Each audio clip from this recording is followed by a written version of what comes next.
It could be argued that when shopping for a crossover, that you'll stumble upon a bit of redundancy, specifically for compact SUVs, like the Toyota RAV4, Honda CR-V, Ford Escape, Nissan Rogue, and Subaru Forester, where basically and fundamentally, they're exactly the same, where you're getting a good amount of practicality, they're family friendly, they're fuel efficient, and relatively affordable. And it really just boils down to your personal preferences and maybe a key feature here or there that other rivals aren't offering, and possibly even interior comfort that could really set one vehicle apart from the other.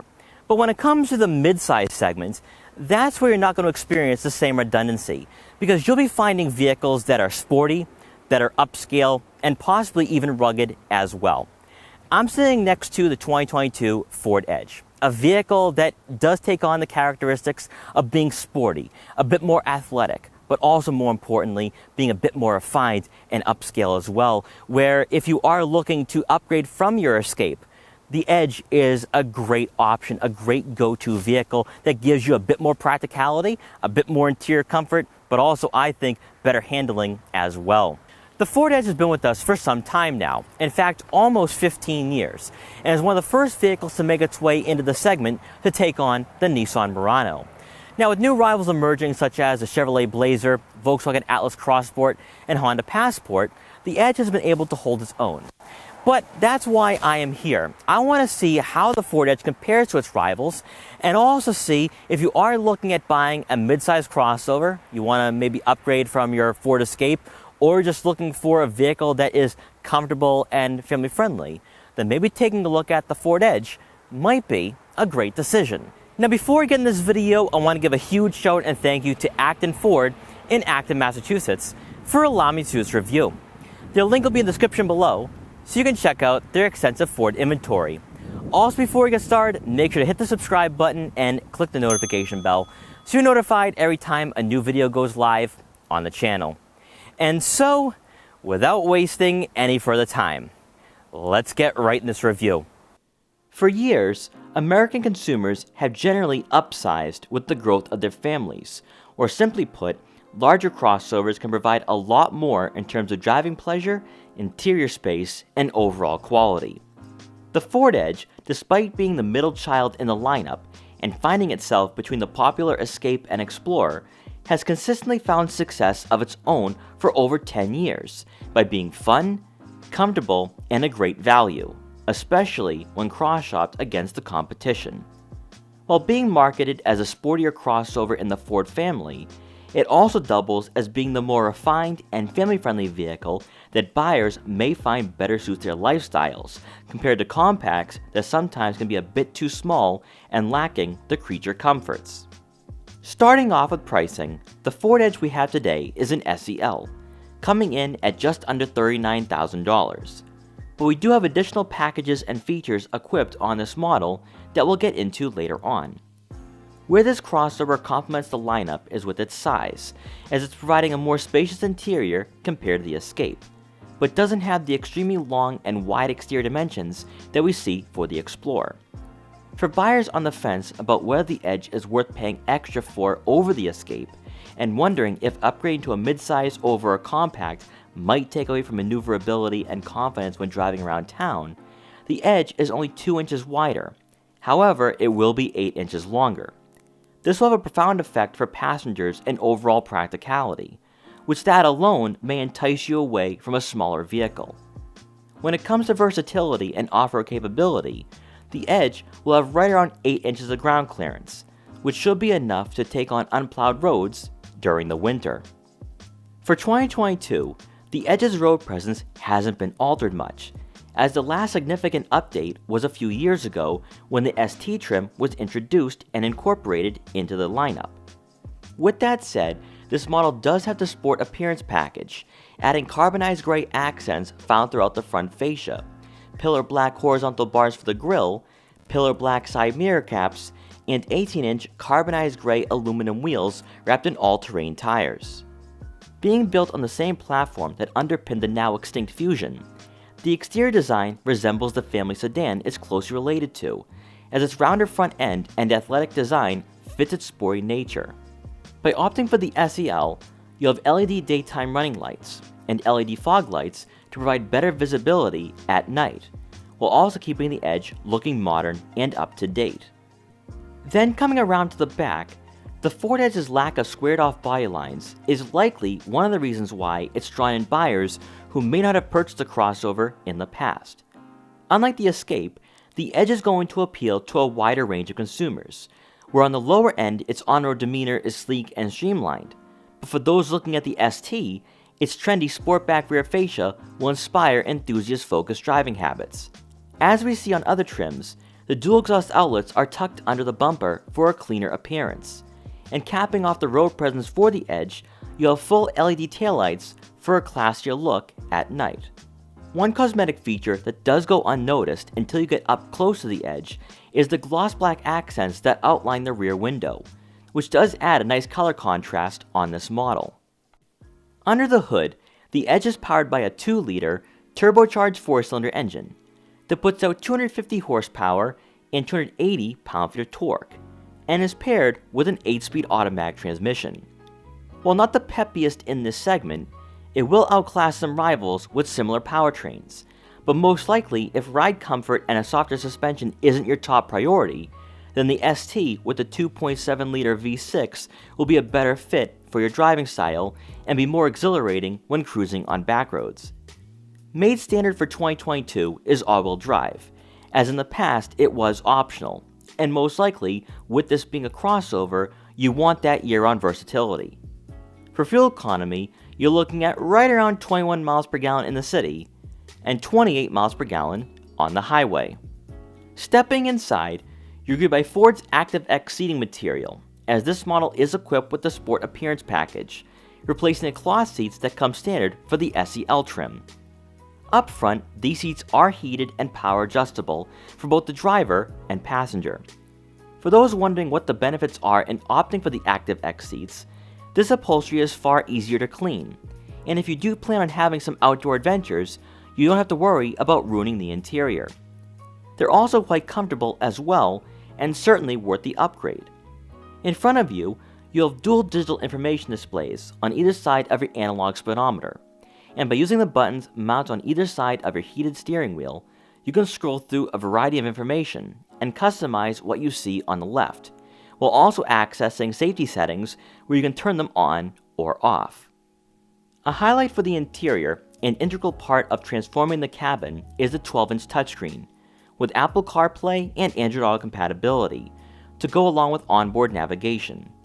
This is Ford's new Sync 4 system that functions more like a tablet and does resemble the head unit in Teslas, as you'll have a few neat features not typically seen for vehicles in this segment, such as a sketch pad and games which can only be used when the Edge is in park. Trendy is having the climate control settings, heated seats, and heated steering wheel all in the lower portion of this user interface, cleaning up some of the button clutter compared to prior model years. Best of all, resolution and responsiveness is on par and in some cases better than its closest competitors, as you can easily access different menus, and for the most part this touchscreen is cleanly laid out. You'll have a rear backup camera with trajectory to go along with rear parking sensors. Below, you will still have physical dials for the volume and tuning knobs, and beneath that you'll find a wireless phone charging pad and a USB-C and USB input. Seen from many Ford models in 2022, a rotary dial for the gear selector provides additional space for the center console, where not only are the compartments deeper to fit more items, but you'll also have the perception that you have a bit more shoulder room up front compared to other vehicles in this segment. And rounding out the front seating area, for the center storage compartment, I wouldn't hesitate in saying that you could fit a water bottle or two with just how much room you have here. There will also be a tray for loose change or a smartphone. Now for passengers in the back, we're going to start off on the passenger side, and this seat is adjusted for the back. It's also somewhat on a recline, and I have plenty of legroom to work with here, and that's one of the reasons why you do want to go with a mid-size crossover if you have taller family members, or even if you plan on having average-sized adults in the second row, because this is pretty phenomenal to see. And also, of course, even with the Edge's lower roofline, you don't really notice a lack of headroom in here. So I think whether you have average-sized adults or children in the second row, everyone should be pretty comfortable. And again, this is one of the reasons why you do want to upgrade over a compact crossover, just because this is going to be more practical, but also I think more family oriented. Now moving over to the center seat, there are some great placements for your feet, but what's really standing out to me right now is how much legroom I have, even with this seat adjusted further back and of course the driver's seat being adjusted to someone of my height. There's just a lot of space here where you don't feel cramped, you don't feel claustrophobic, and I do believe that you could try squeezing in that third person. Obviously, this is not a Ford Explorer. I think the Ford Explorer would probably be the better option if you do have a bigger family, but this right here is more than adequate if you do plan on having a third person in the back on a very short drive, because the center hump is not very aggressive, and that allows you to really maximize how much legroom you have here.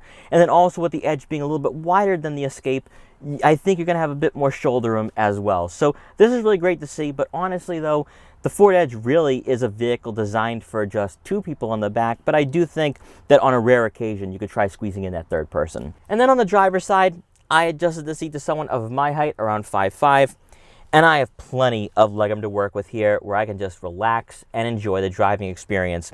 And of course, I'm not the tallest person out there, but if you are a smaller person and you have a smaller family, everyone is going to really enjoy the ride, whether you are going on a longer road trip or maybe you're just running your errands. This is going to be a great crossover that really complements your family. And I think that if you do go to the mountains to ski and snowboard or hike throughout the year, this vehicle is definitely a great option because of the practicality that we're going to check out in a minute, but also because of the legroom where you can fit your children or even some friends if they want to tag along on your adventures.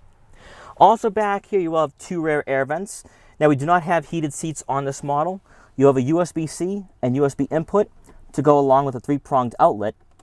And rounding out the rear seating area, you do get a center armrest with two cup holders. Now coming around to the back, you're going to receive a power liftgate on the SEL trim. And inside you're going to have right around 39 cubic feet of room to work with. And that right there is why I say the Ford Edge is a great option if you find that the Escape is not big enough or other compact crossovers aren't large enough. Because you're going to have about 5 cubic feet more room to work with behind the second row seats than what we see in the Escape. Also, as we already talked about, with those second row seats, you can fit average size adults and you're not losing any practicality at all. Now, you could make the argument that you could just go with the Ford Explorer, but if you don't need a third row at all times, the Edge is a great mid-tier vehicle that gives you everything you're looking for, such as that interior comfort and refinement, but also the interior spacing as well, where it doesn't feel as compact and as claustrophobic as some compact SUVs. Now, when compared to rivals such as the Chevrolet Blazer, you're looking at about 10 cubic feet more than the Chevy Blazer, but then it's also on par with the Kia Sorento, Hyundai Santa Fe, and also the Honda Passport. And then with the second row seats fold, you're looking at right around 73 cubic feet of room, which is exactly why you want to go with the midsize crossover over that compact, because you're going to have that better room. If you don't need those second row seats and maybe you're just moving furniture around or anything else you might be carrying, this vehicle is going to give you that practicality that you're looking for, especially at this price point. Then on the right side of the rear cargo area, you will have a cubby for some smaller items, maybe even water bottles or car detail equipment. And on the left side, you're going to notice a switch that will conveniently lower the second row seats. So that way you're not manually lowering them and you can just focus on loading this vehicle up with all your gear and equipment.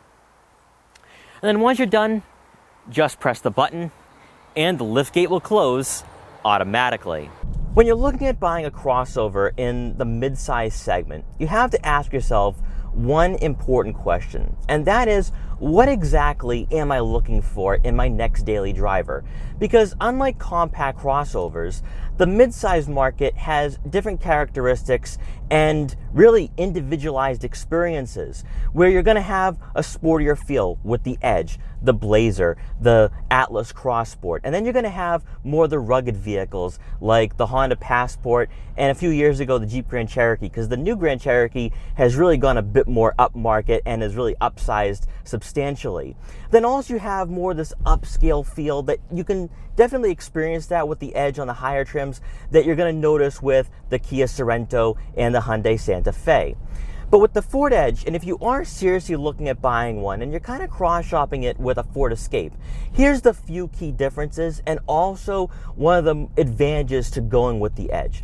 So one is that this crossover feels like a traditional SUV. You have a heavier weighted steering and it feels a lot bigger on the inside, of course, with the bigger dimensions, but you have a lot more shoulder room and, as we already demonstrated, better practicality and more space for passengers in the second row. But the way this vehicle handles and the way it feels on the road, it's bigger. So depending on what you actually want in a crossover, this is going to give you a bit more confidence when you are driving around. It's going to have the better handling, in my opinion. Because the Ford Escape does have a lifted hatchback demeanor to it. Not only when it comes to its performance, but also the handling as well. It's very playful. I wouldn't say it's agile, but it's playful. So let's see how the Edge performs getting on this little highway here. Now with the 2-liter turbocharged 4-cylinder engine, you're getting 250 horsepower and 280 pound-feet of torque, which is actually one of the more powerful options in this market to begin with. I think it's only outclassed by the Nissan Murano, but remember, that has a V6 and it's paired with a CVT, whereas this, we have a traditional automatic. One thing I really like about this crossover and what Ford has done to the later model years for the Edge is that we have this nice 12-inch infotainment system, which really dominates the screen, but also you get some really cool features as well. Kind of following in the footsteps of Tesla, where you have the ability to play some games on it. You can draw a bit, but you can only access those features when the car is not in drive. But really, what the new Sync 4 system gives you is more of this upscale feel, but also more refinement as well. I've never been a big fan of the Sync 3, so I think the Sync 4 definitely pairs up well with this crossover and what Ford is trying to achieve in the midsize segment. Now, since we do have the sports appearance package today, we do have the 18-inch all-terrain tires, and I'm a bit surprised here because even at highway speeds, I'm not noticing a lot of road noise. Now, you still have that emanating into the cabin, but it's not that loud in here at all. In fact, it's very quiet, which is a bit of a surprise just because with the all-terrain tires, you do expect to hear that noise trickle in. But unlike the Subaru Forester Wilderness and the Subaru Outback Wilderness, this is a lot quieter with those all-terrain tires. Now, when it comes to front vision, you do have plenty of it. Nice panoramic view.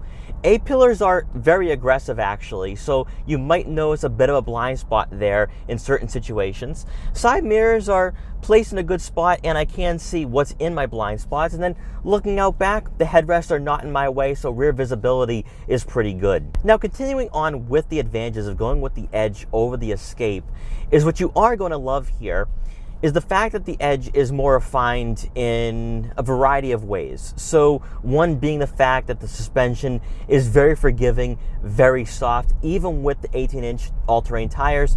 But also when it comes to the way the car handles and performs on the road, it's just a lot more quieter and smoother, and it's more enjoyable. This is a perfect commuter car, but also a road trip vehicle as well. We've already established the fact that it's more practical and more spacious, but then also add in the fact that the interior materials are higher quality, and now you have more of a entry-level luxury feel for this vehicle, where it does feel more upscale, but also take in consideration the price point, because you're spending around $42,000 for the model that we have today. And I gotta be honest, I think it is worth paying extra for over the Escape. Now, of course, again, we're talking if you're not on a strict budget and you're just looking for something a little bit more upscale and a little bit bigger, you are going to love the Edge simply because it gives you the creature comforts, it gives you the better interior, but also I think it gives you a better driving experience as well.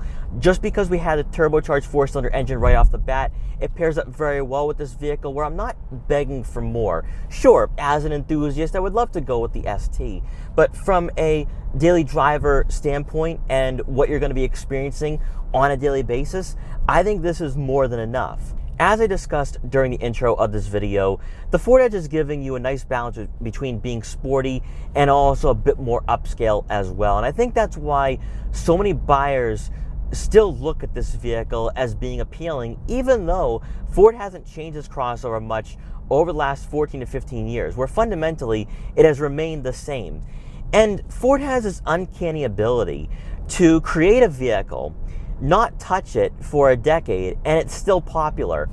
And the reason why the Edge is still drawing in buyers today in 2022 is the fact that it's more family friendly than the Escape. So you have better cargo space, better rear leg room and headroom, but also you have more of that upscale feel. You have the creature comforts, and also it feels like a traditional SUV and crossover, the way it sits on the road and the way you sit in this crossover.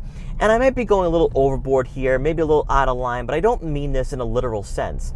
The Ford Edge, to me, is the crossover iteration of the Ford Taurus. Because when you look at the Ford Taurus, when it first came out, everyone loved it. And they really didn't change too much for the first 5 to 6 years. And then they changed it, and then all of a sudden it went downhill when it came to the popularity. For the Ford Edge, that's not the case. They've kept this vehicle relatively the same for 14 to 15 years. And I think buyers really appreciate that. And when you look at where the Ford Escape is today now in 2022, it's more of like a lifted hatchback where it's trying to blur the lines between being Focus and an Escape. And you see that in the design. Whereas the Edge is that alternative where it's a traditional crossover. It gives you a nicer interior, better on-road demeanor where the suspension is very forgiving, and also the way it drives is more refined. I think overall, and you can definitely say this in the Ford lineup, it's the better crossover between the two. It just comes down to if you do have a stricter budget, but I think the Edge is giving you quite a bit, where even with these Active X seats, they're very comfortable. Now, they're not aggressively bolstered, but they do keep you in place.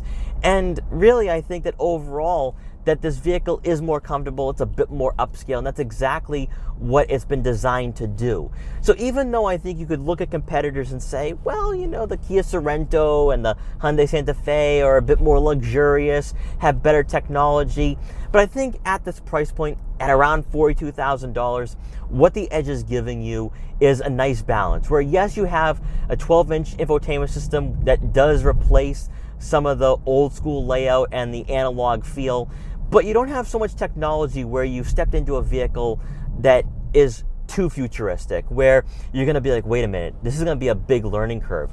I think what the Ford Edge has given you here is a nice crossover for this day and age, where it gives you a nice mix of technology, but still that traditional Edge feel. And then also you have a nice ride quality that I think gives you that hint of luxuriousness that you're definitely looking for in this market and segment. So I've put the Ford Edge in sport mode. I want to see how it changes up the driving dynamics, if it does at all. We'll get a good idea of how it handles on this little rotary here. And the steering does become a bit more active. In fact, it does loosen up a bit. It feels a bit more engaging, and it's direct. And then let's do a little acceleration here as we get on the back on the highway. Oh, that's really nice handling for a non-sporty variant. Now, when it comes to the accelerations, when it comes to the perkiness of this turbocharged four-cylinder engine, what you are going to notice that in sport mode that it does come to life, because in regular normal mode it's just a laid back, nice daily commuter, but in sport mode it gets aggressive. The 8-speed automatic transmission does shift a lot quicker, and dare I say, this crossover feels a bit more on edge. But this is exactly what I'm hoping for in a crossover in this price point, because you're getting 250 horsepower, 280 pound-feet of torque, and this feels a lot more athletic than the Nissan Murano I had featured last year. So ultimately, what are my final thoughts for the Edge, and is it worth taking a look at over the Escape or some of its closer rivals? And what I'm going to say here is this, that when it comes to the driving experience, I think it is a lot better than the Escape, and that's a given just because the Escape is a compact crossover, more affordable, and you don't really expect to get all the bells and whistles there. But then when you're comparing it to some of the closer rivals like the Chevrolet Blazer, now if you're looking for a crossover in this price range, you're gonna get better performance than the Blazer. But then also if you're cross-shopping it with the Atlas Cross Sport, the Atlas Cross Sport is a pretty big crossover. It's a pretty big vehicle, And it's possible that you don't want something that large, because I think if you were looking for something of that size, you may be looking at a Ford Explorer. And then also you have the Toyota Venza, which is a hybrid, might not be as fun to drive. And then also compare it to the Honda Passport, which is a bit more of a rugged vehicle. So I think what the Ford Edge is giving you is a nice balance of being a bit sporty, but also being that nice mid-tier crossover that is giving you a hint of luxuriousness without paying the luxury crossover price. And I think for 2022, especially with this new infotainment system, also the ActiveX seats that you get with the Sport Appearance package, I think you're getting quite a bit. The only thing I'm missing here is a moonroof or even a panoramic moonroof, but you can't expect everything in this price range. And really the only reason why I would want one of those is just so I can stick on the other GoPro for this video to give you an extra camera view for the interior. But honestly, I think at around $42,000, I think you're still receiving quite a bit here. And yeah, maybe it does need a bit of a facelift or an upgrade, but honestly, I think for what you're paying for, what you're getting, and what you're experiencing on a daily basis, I still think the Ford Edge has it and has what it takes to still be a great vehicle in this segment and market. So guys, thank you so much for watching this video. Please like, comment, share, and subscribe for more. Also make sure to follow me on Instagram at Boston Autoblog so you can see what I'm up to and what vehicles I'll be featuring in the future. And I will see you guys next time.